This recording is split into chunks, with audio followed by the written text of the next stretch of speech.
سيدنا محمد صلى الله عليه وسلم وعلى آله وأصحابه الكرام وإلى أرواح مؤلف هذا الكتاب ومشايخه ومشايخنا ووالديه ووالدينا ولأموات المسلمين والمسلمات والمؤمنين والمؤمنات في مشارق الأرض ومغاربها شيء لله ولكم. الفاتحة. أعوذ بالله من الشيطان الرجيم. بسم الله الرحمن الرحيم. الحمد لله رب العالمين الرحمن الرحيم مالك يوم الدين إياك نعبد وإياك نستعين اهدنا الصراط المستقيم صراط الذين أنعمت عليهم غير المغضوب عليهم ولا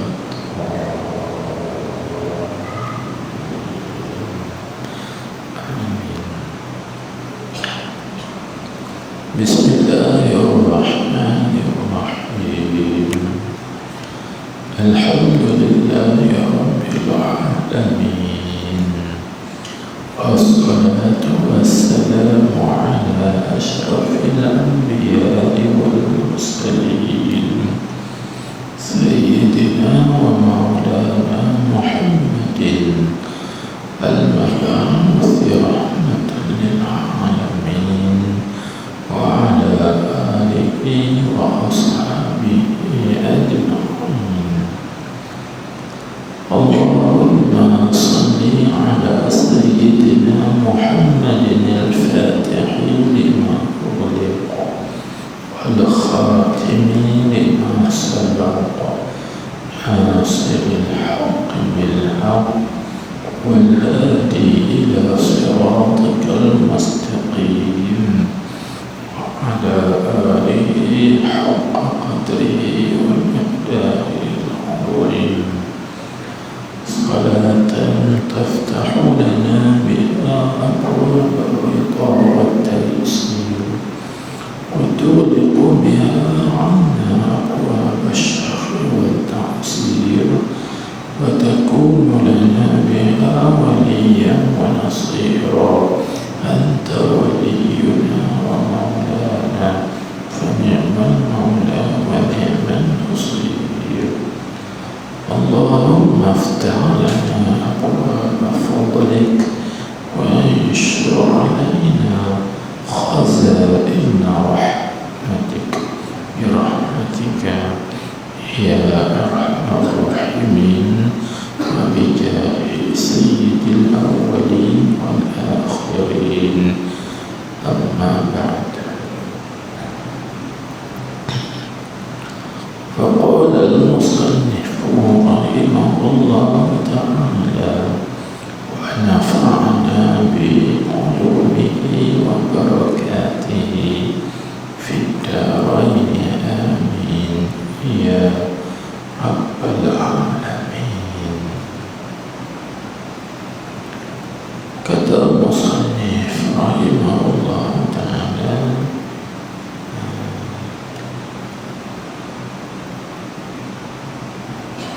dan arti sabar.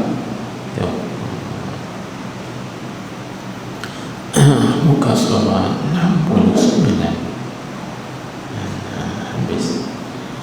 Katanya dan arti sabar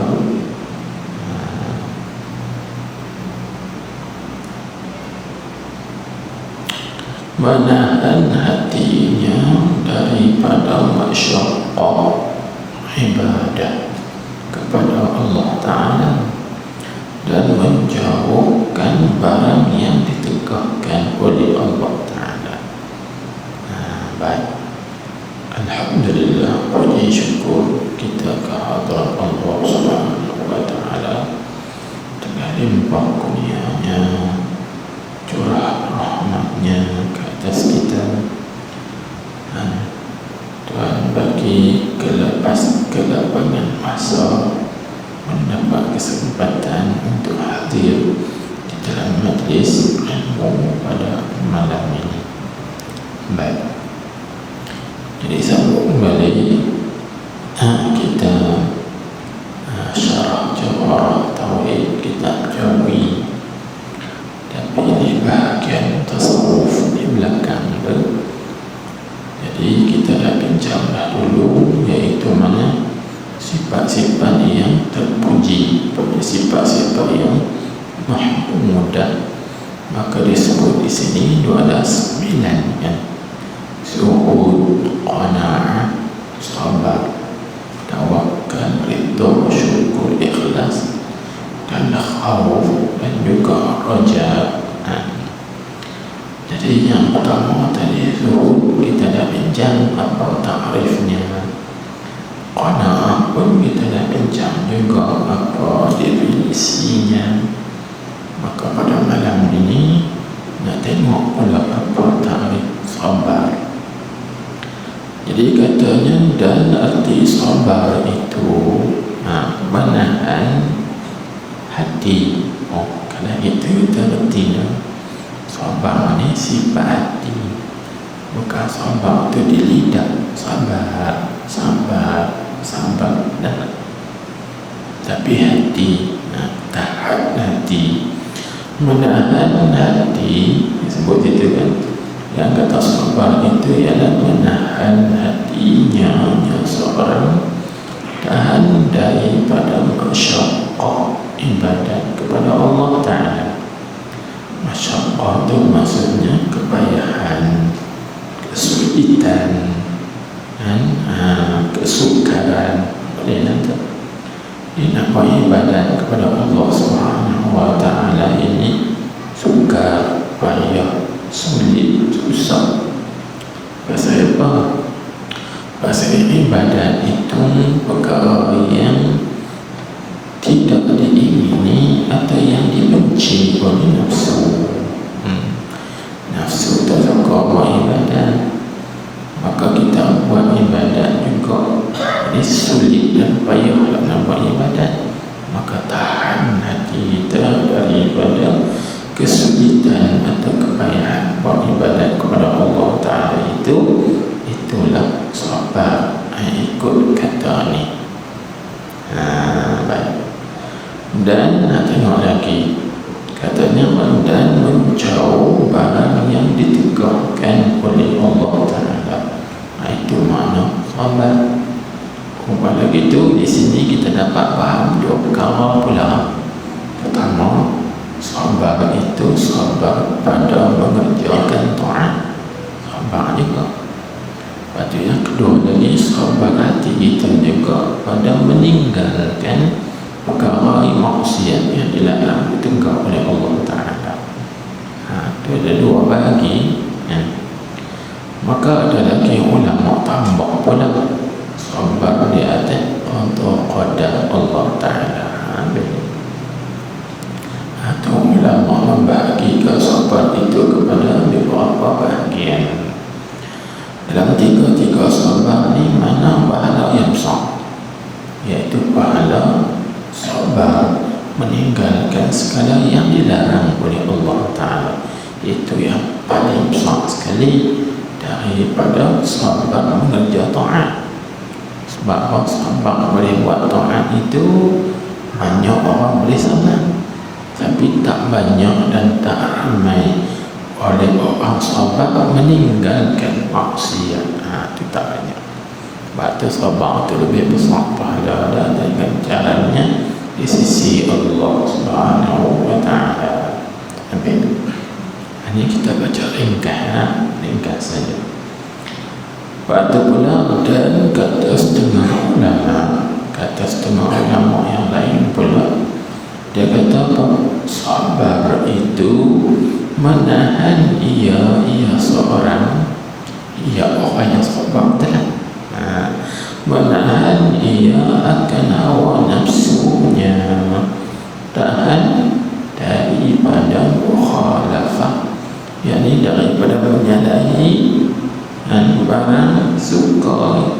barang suatu yang disuruh oleh Allah Ta'ala dan menahan dirinya ia daripada masyarakat kesakitan yang masa dunia. Daripada kepayahan kesakitan yang masa dunia. Itu kata setengah ulama. Tadi kita terangkan, maka bandingannya seperti mana? Dia kata seperti sahabat Nabi Ayyub dan Nabi Yaqub alaihi wassalam. Itu buat contoh seperti mana kita tahu sahabat Nabi Ayyub alaihi salam, beliau dikatakan sakit kan, kakinya ulat macam-macam kan. Sahabat begitu juga Nabi Yaqub alaihi salam kan. Nabi Yaqub sahabat apa? Kehilangan anaknya Binyamin kan. Di situ dan banyak lagi sahabat ya. Itu masuk dalam kata pekerjaan yang masa dunia, sakit kaki, ulat di dunia, kehilangan anak itu bahasa dunia juga.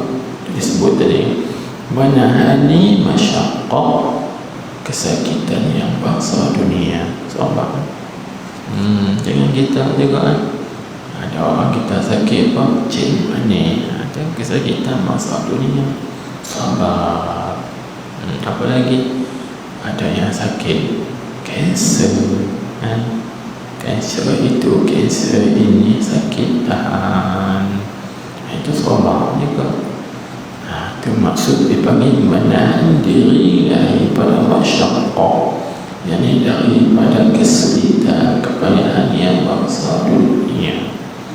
Sahabat, ada orang sakit sampai 10 tahun tahan kan? Ada orang yang sakit berapa lama dah sakit? 20 tahun dah duduk tidur itu. Itu misal contoh sahabat. Baik. Jadi kalau kita tanya pasal apa boleh sahabat, boleh tahan dan boleh terima, jawabnya kerana terbuka hijab. Jawabnya kashful hujub wal astar, iaitu terbuka hijab dan juga segala tutupan tirai-tirai. Itu kita boleh sabar. Kalau tak terbuka hijab dan juga tak terbuka tirai, maka kita tak dapat sabar, bahkan kita mengeluh. Di sinilah salah satu daripada hikmah Allah Subhanahu wa Ta'ala. Sebelum daripada Allah Ta'ala turunkan bala dan juga musibah kepada hamba-Nya, maka terlebih dahulu Allah Subhanahu wa Ta'ala datangkan nur di dalam hatinya. Bila nur itu masuk dalam hatinya, maka hatinya dapat menerima semua takdir dan juga ketetapan ketentuan Allah Subhanahu wa Ta'ala. Jadi yang dia tak boleh terima itu sebab tidak ada nur. Ini yang disebutkan oleh Syekh Ibn Atha'illah As-Sakandari, katanya wa innama tadhiqun nufus li fuqdanil anwar wa wujudil aghyar. Itu kita nak faham. Wa innama tadhiqun nufus, hanya sesungguhnya jiwa kita ini jadi sempit.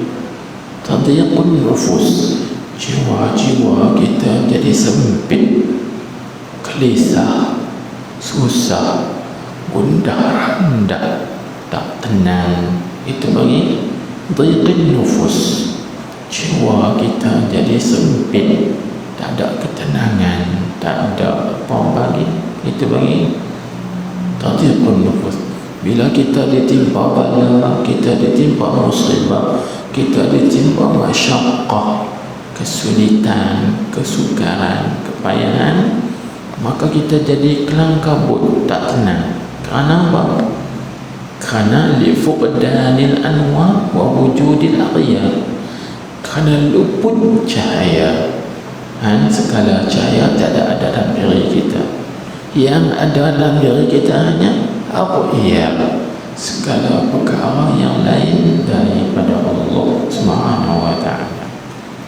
Tapi kalau ada cahaya, insya-Allah mainlah musibah, ujian apapun kita dapat menghadapi dengan tenang, kita dapat mengatasinya dengan mudah. Jadi ini pun begitu. Di antara rahsia untuk meraih sabar dan juga redha. Di sini juga disebutkan oleh Syekh Ibnu Athaillah, innama sabbarhum ala hamlil aqdar, yaitu kashful ujub wal astar. Ini kita kena ingat rahsianya. Innama sabbarhum ala hamlil aqdar, artinya hanya sesungguhnya sebab yang mensabarkan mereka itu orang-orang beriman ini, Allah Ta'ala jadikan dalam hati mereka sabar ala hamlil aqdar, atas menanggung dan memikul segala takdir Allah, mana kesakitan, kepayahan dan sebagainya, apapun jarnya. Wujud orang yang ada kashful hujub wal astar, terbuka segala hijab-hijab dan juga segala tirai-tirai. Itu pun jarnya.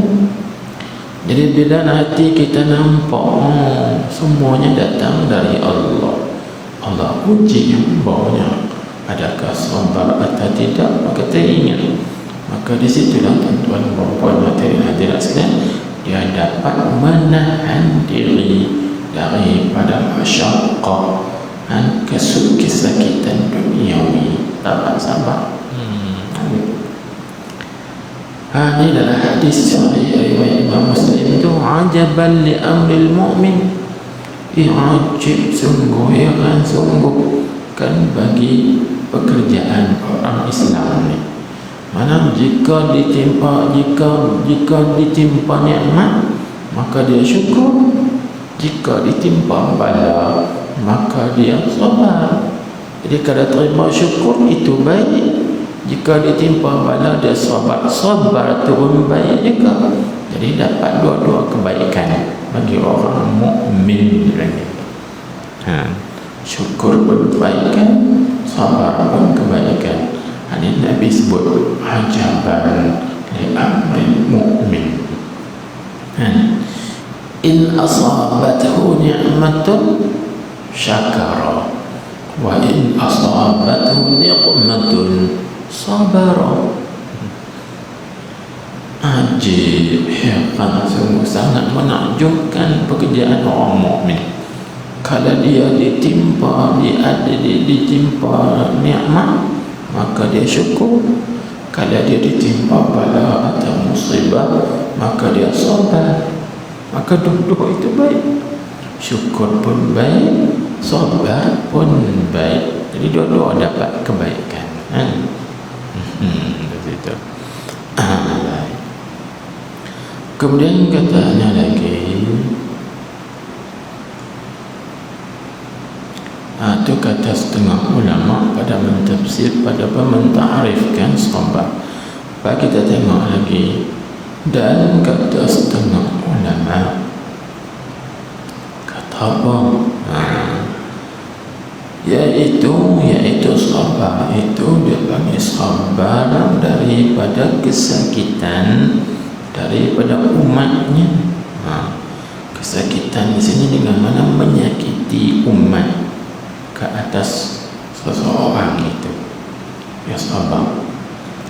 Contoh dia buat sini, dia kata seperti Nabi penghulu sekalian makhluk, Nabi Muhammad sallallahu alaihi wasallam, dan Nabi kita yang banyak menanggung, menyakiti atau sakiti umat ke atasnya. Cuba tengok Nabi kita dibaling dengan objek-objek yang keras, yang kasar pada Nabi kita sahabat. Ketika Nabi kita pergi ke Taif, tengok penduduk Taif sambut Nabi kita dengan baling batu, kayu dan sebagainya. Maka datang malaikat Jibril alaihi salam nak ambil bukit Taif itu, nak empuk dia kepada mereka. Nabi kata jangan. Sahabatnya Nabi sallallahu alaihi wasallam tu apa yang menyakiti umat. Apalagi orang sihir Nabi kita Muhammad sallallahu alaihi wasallam itu menyakiti dengan perbuatan. Kita juga orang menyakiti umat dengan perkataan. Orang tuduh Nabi kita dengan tukang sihir, orang tuduh Nabi gila, majnun. Apa lagi? Orang tuduh Nabi kita itu dengan tukang syair, tukang syair, macam-macam lagi menyakiti umat ke atas Nabi SAW. Maka Nabi tak balas. Nabi tak balas dengan doa, Nabi tak balas dengan laknat, kutuk, tak guna hormat. Nabi tak kata gitu. Bahkan sebaliknya Nabi kita bersabda, lam ub'as la'anan, aku bukan diutuskan oleh Allah Ta'ala sebagai seorang pelaknat, pengutuk, pencerca dan sebagainya. Lam ub'as la'anan, aku bukan diutuskan oleh Allah Ta'ala sebagai la'an, orang yang suka mengutuk orang, orang yang suka meleceh maki orang dan sebagainya. Tetapi aku diutuskan sebagai rahmat sekalian alam. Maka Nabi kita berdoa, Allahumma hdi qawmi fa innahum la ya'lamun. Ya Allah, berilah petunjuk pada kaum aku kerana mereka tak tahu. Betul. Ini sabar bagi ta'rif sabar di sisi ulama, setengah ulama, iaitu katanya menahan kesakitan atau mau sabar daripada kesakitan daripada umatnya. Betul-betul. Ya ala kulli hal, kita ini dituntut melatih diri kita ini agar jadi orang yang sabar. Jadi sabur, berakhlak dengan akhlak Allah Subhanahu wa ta'ala, yaitu as-sabur, orang yang banyak sabar. Baik. Jadi nak tahu lebih panjang lagi, lebih detail lagi, itu kena mengaji tempat dia lah. Maksudnya pembicaraan khusus mengenai sabar. Betul. Di sini dia buat ingkat-ingkat aja lah. Maka kita tengok lagi, cuma dia nak bilang sifat mahmudah tu, sifat yang dipuji atau yang terpuji. Kemudian kita tengok lagi, jadi di antara sifat yang terpuji itu iaitu sifat tawakal. Kita panggil tawakal, tawakkul, boleh. Maka disebut apa arti tawakkul pula? Katanya, dan arti tawakkul itu kita baca tawakkul ambil masdar daripada fi'il madhinya tawakkal. Tawakkala ya tawakkalu, tawakkulan. Itu tawakkul baca dengan masdar lagi. Jadi kalimah. Dia kata, dan arti tawakkul itu apa makna tawakkul? Bahasa kita terjemah mana? Berserah. Nak pasrah boleh juga. Ya. Serah, berserah, pasrah, apa lagi? Jadi asal mana tawakkul itu apa? Yakin hati. Yakin hati, mana percaya hati kita. Yakin hati seorang itu kepada hukum Allah Ta'ala atas makhluknya. Hukum sini tuan-tuan, hukum dengan makna ketetapan, bukan hukum dengan makna hukum wajib sunat. Itu pun boleh juga masuk, kerana hukum ni dia ada dua. Pertama dia panggil hukum tasrif, yang kedua hukum taklif. Berbeza dua tu. Kenapa bagi tak? Hukum tasrif, hukum taklif. Ada beza tu. Kalau hukum tasrif namanya hukum dengan makna al-qada'u thabit fil azal. Itu hukum tasrif dengan makna al-qada'u thabitu fil azal. Maksudnya qada yang tetap ataupun ketetapan yang tetap di azali. Itu bagi hukum tasrif. Itulah bahasa kita panggil ketentuan Allah, yang suatu yang tentu dari azali sebelum daripada kita ada lagi.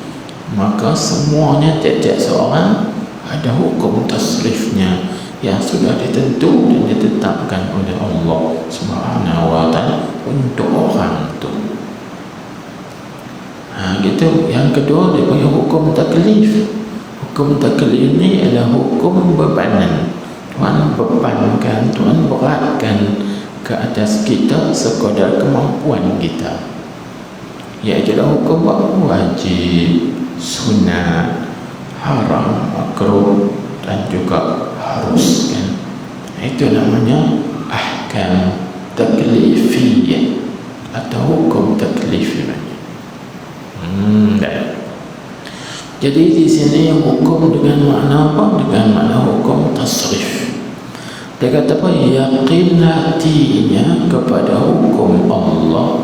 Jadi hukum tasrif, segala ketetapan yang ditetapkan, segala ketentuan yang ditentukan oleh Allah Ta'ala semenjak di azali lagi, sebelum ada kita ni dah ada ketetapan. Itu namanya hukum tasrif. Baik. Jadi dia yakin kepada hukum Allah Ta'ala atas makhluknya, atas segala ciptaannya, dan bahawasanya hukum Allah itu tentu lulusnya hukum tadi. Apa makna tentu lulus? Yakni tetap akan berlaku, tak mungkin dia panggil, tak engkar. Segala yang Tuhan tetapkan di azali itu tetap akan berlaku. Pasal apa? Pasal sudah lulus. Ini kalau kita mengaji dalam ilmu tauhid, dalam ta'alluq sifat iradat, dia panggil apa?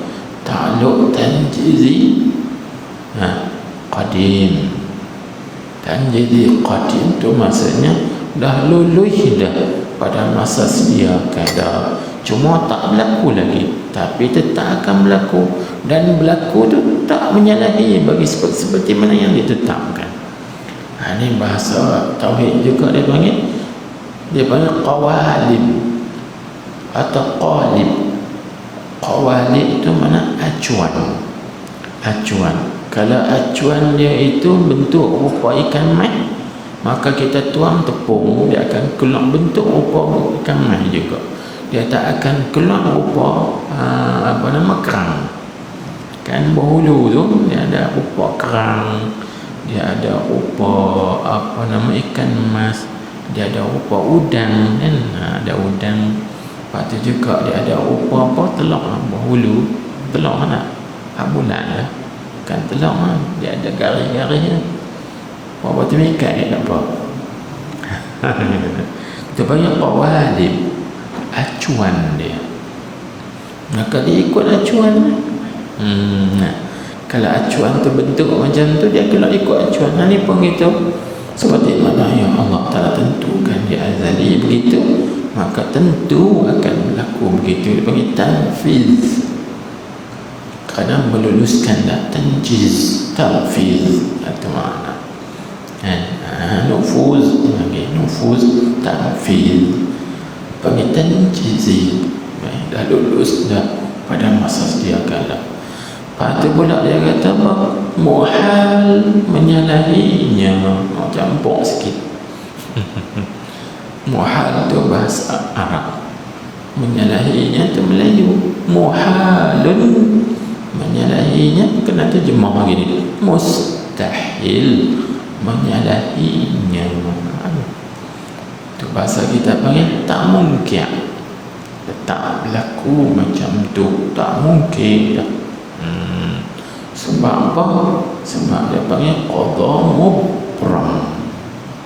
Itu bahasa lagi, dia panggil qadha mubram, tetap akan berlaku macam tu, tak jadi laku lain.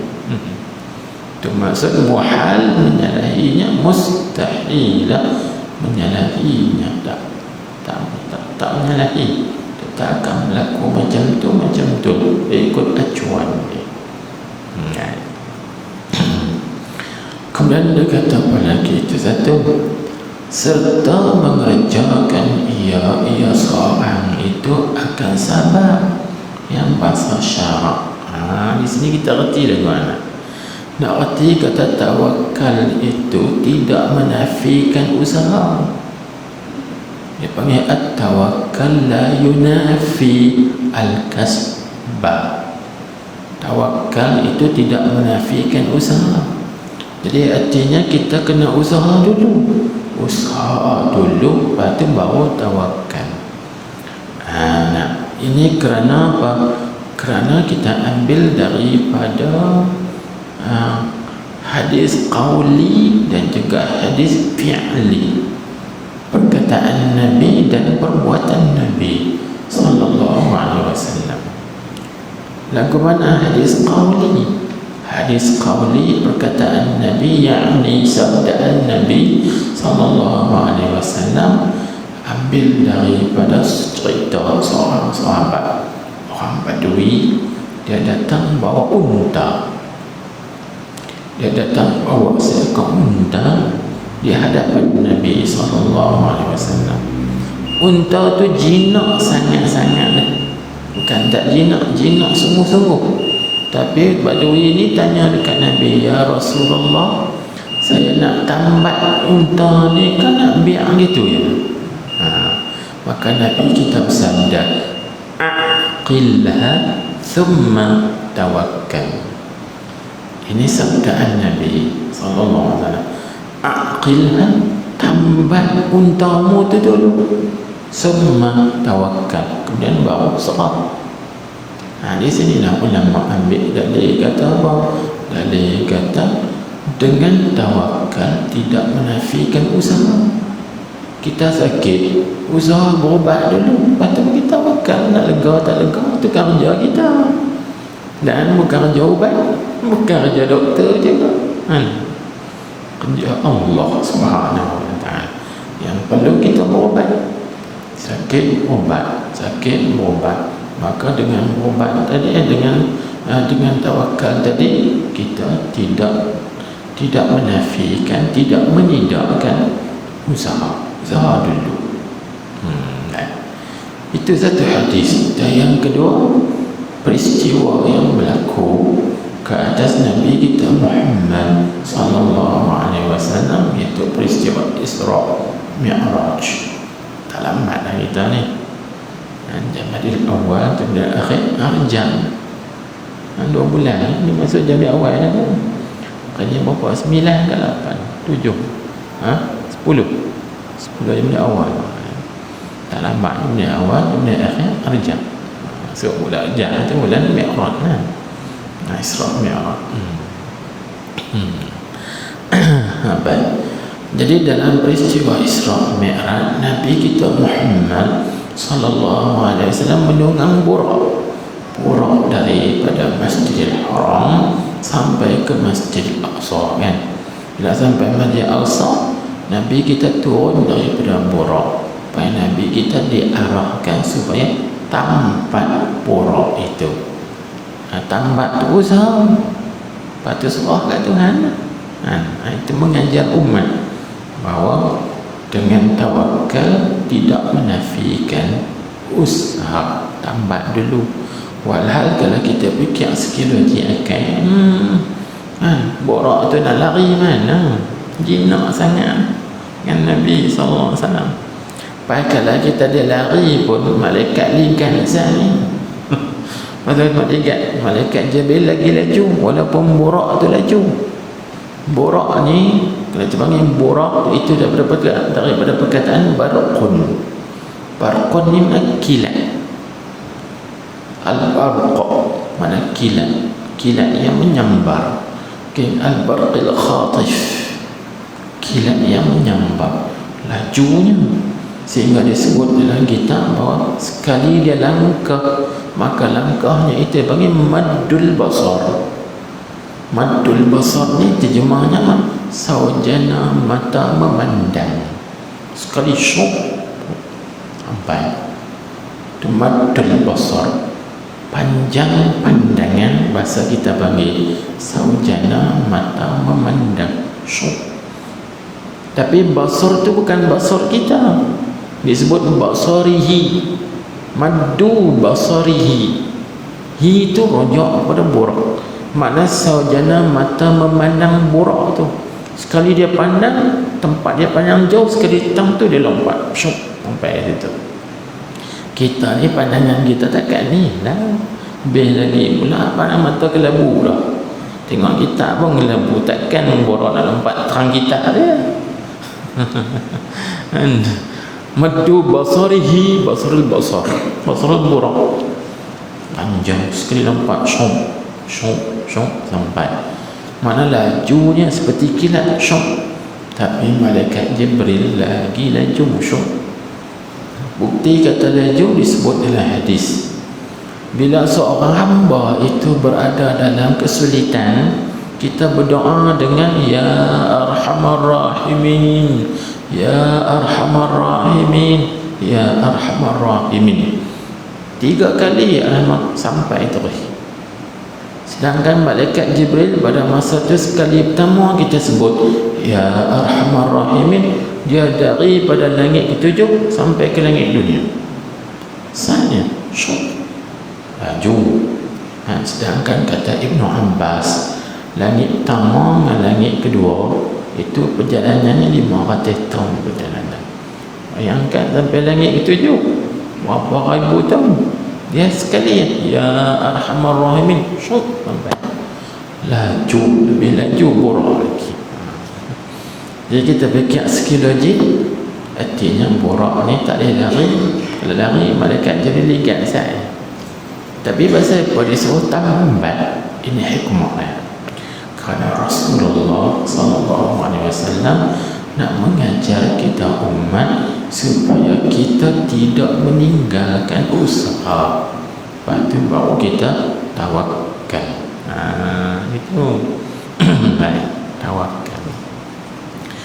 Ini disebut ni serta, yang kata kita tadi kita yakin kepada Allah serta mengerjakan ia seorang itu akan sebab yang bahasa syarak seperti barang yang telah tersebut itu dalamnya tu carilah buat kita sakit, ubat dulu baru sholat. Kita duduk dalam kesulitan, maka kita usaha dulu keluar daripada kesulitan, dari bahawa kita serah pada Allah Subhanahu wa ta'ala. Di sini perkataan tawakal ni dia ada 3 tingkatan. Di tawakal tu paling rendah, ada yang tinggi sikit daripadanya, namanya tafwid. Sahadika wa ufawwidu amri ila Allah. Tafwid, aku serahkan urusan aku kepada Allah. innallaha basirun bil ibad. Ayat wa ufawwidu amri ila Allah wallahu ka innallaha basirun bil ibad. Ingat belakang. Baik. Lepas tu ada satu lagi yang lebih tinggi lagi daripada tauhid, namanya taslim. 3 tu. Tawakal, tafwid, taslim. Ini lebih tinggi lagi. Taslim iaitu pada ayat Al-Quran, wa idh qala rabbuhu wa idh qala lahu rabbuhu aslim qala aslamtu li rabbil alamin. Ingatlah ketika Allah Ta'ala dan Tuhan berkata kepadanya, pada Nabi Ibrahim, wa idh qala lahu rabbuhu, ingatlah ketika berfirman Tuhannya, Tuhan Ibrahim, aslim, serahkan olehmu. Qala, berkata Nabi Ibrahim, aslamtu li rabbil alamin, aku serahkan bagi Tuhan yang mengatur dan mentadbir sekalian alam. Itu 3 peringkat tinggi. Tawakal, dia tidak menafikan usaha, ikhtiar dulu suatu manuatkan. Jadi orang tu.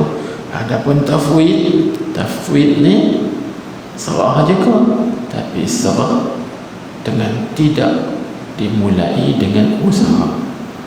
Dia tak ada usaha, serah bulat-bulat.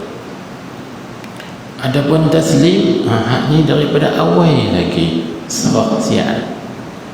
Apa nak jadi, aku serah dah. Apa nak berlaku, serah dah.